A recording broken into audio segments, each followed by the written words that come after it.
I'm Aileen. Welcome to my kitchen. Tonight, I'm feeling Italian, so I'm gonna be making spinach and ricotta ravioli the way I tasted it in Italy. So, I only need 3 ingredients to make my homemade pasta dough. So, I'll be needing flour, eggs, and salt. Let's start.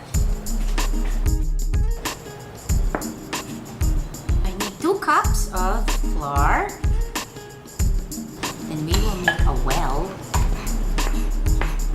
in the center, and then I'll be using 3 eggs, 3 large eggs. The eggs I'm using are room temperature eggs. They're large and they have to be fresh. So we'll just crack the egg in the center. So this is actually the way I learned how to crack my eggs when I was working in the States. And then using a fork, we'll just stir this together.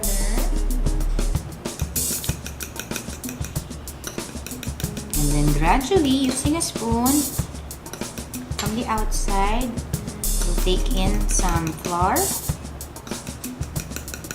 And then we will do this until our mixture forms into a dough.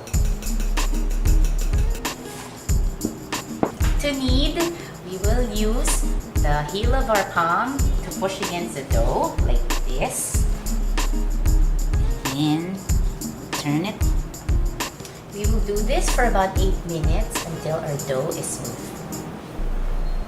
Once your dough is smooth, you leave it out to rest for 20 minutes, cover it with a towel, and then we'll be ready to making our pasta.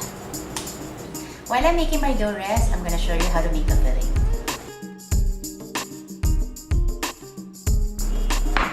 I have my frozen spinach here, and what I'm going to do is that I'm going to saute this in butter, so let me get a pan.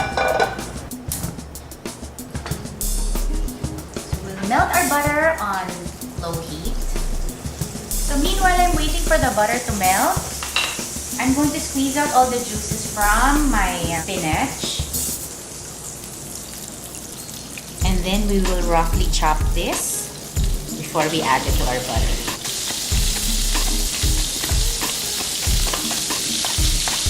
Okay, so then let's put in our spinach with the butter. We'll cook this for about 2 minutes. I'll season this with salt and pepper.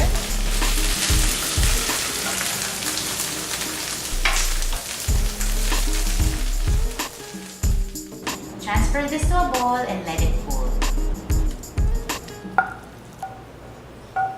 I'm gonna cool my spinach completely before I start adding my ricotta.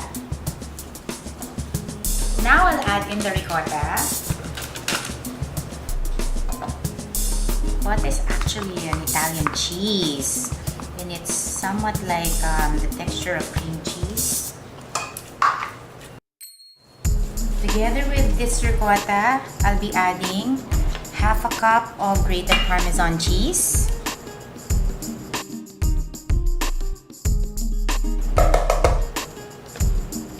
Then I'm gonna add a pinch of nutmeg.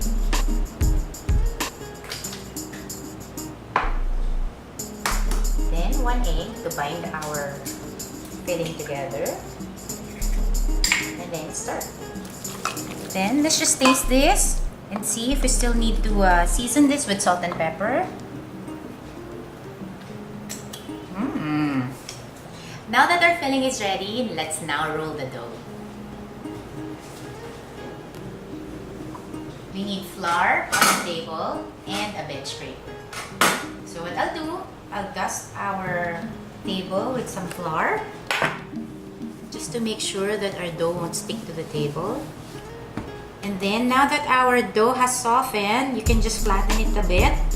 And then what I'm going to do, I'm going to slice this in half and then flatten it like this. And then I will put this now in our dough machine. Here's a knob right here. Now put it into 1 being the thickest, and then as we move to number 6 or 7, that's the thinnest part. And by then, you can already see that your dough has formed into a sheet.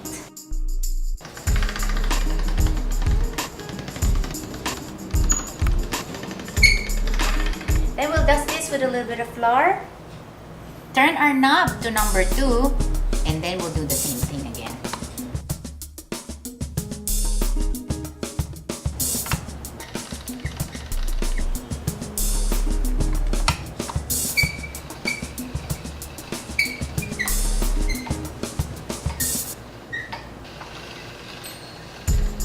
So here's the mold that I have.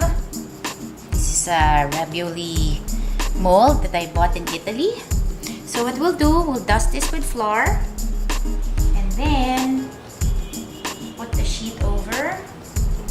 Now I'm gonna put the filling on our pasta dough. So this is about a teaspoon. So make sure you don't fill it up too much. There are actually different fillings that you can use. You can actually use mushrooms with ricotta cheese as well, or chicken would be good as well. I've also tasted ham and cheese, which is also good. But the best that I had was the roasted pumpkin, and it was served with burnt butter and sage. That was really, really good. I'll be brushing the sides with a little bit of water so that when we put the top, will stick to the pasta. This is our way of sealing our ravioli properly. Using a rolling pin, we're gonna cut our pasta, depress, and then just roll.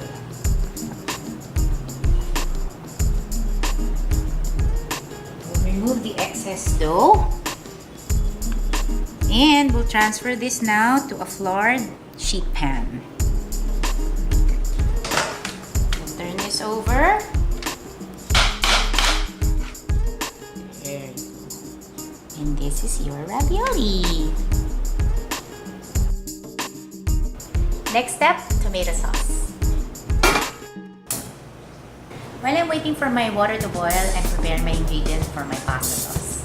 So we have here a clove of garlic that I minced, and then I just need about a tablespoon of onion. Let's saute. Turn on the heat. Let's add a little bit of olive oil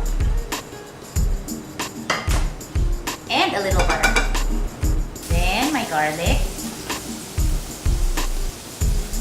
To spice this up, let's put a little bit of red pepper flakes.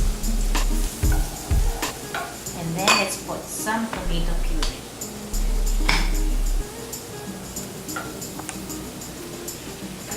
So this is about a cup. I'm putting about a cup.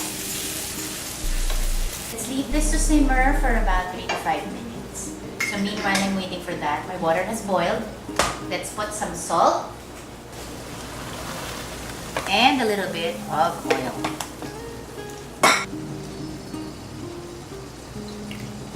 I'll add in my ravioli. This will take about 3 to 5 minutes.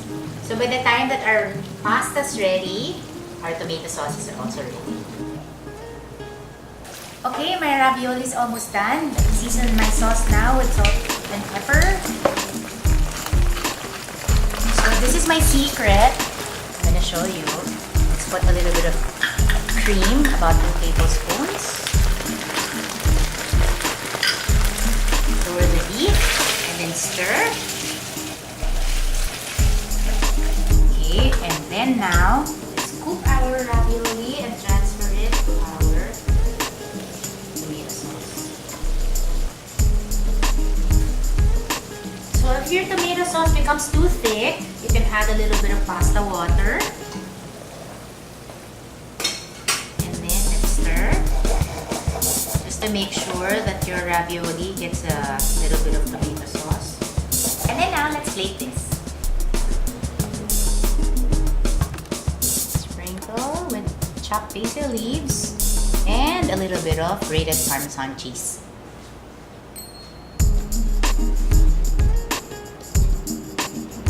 Here you go, my spinach and ricotta ravioli with tomato cream sauce.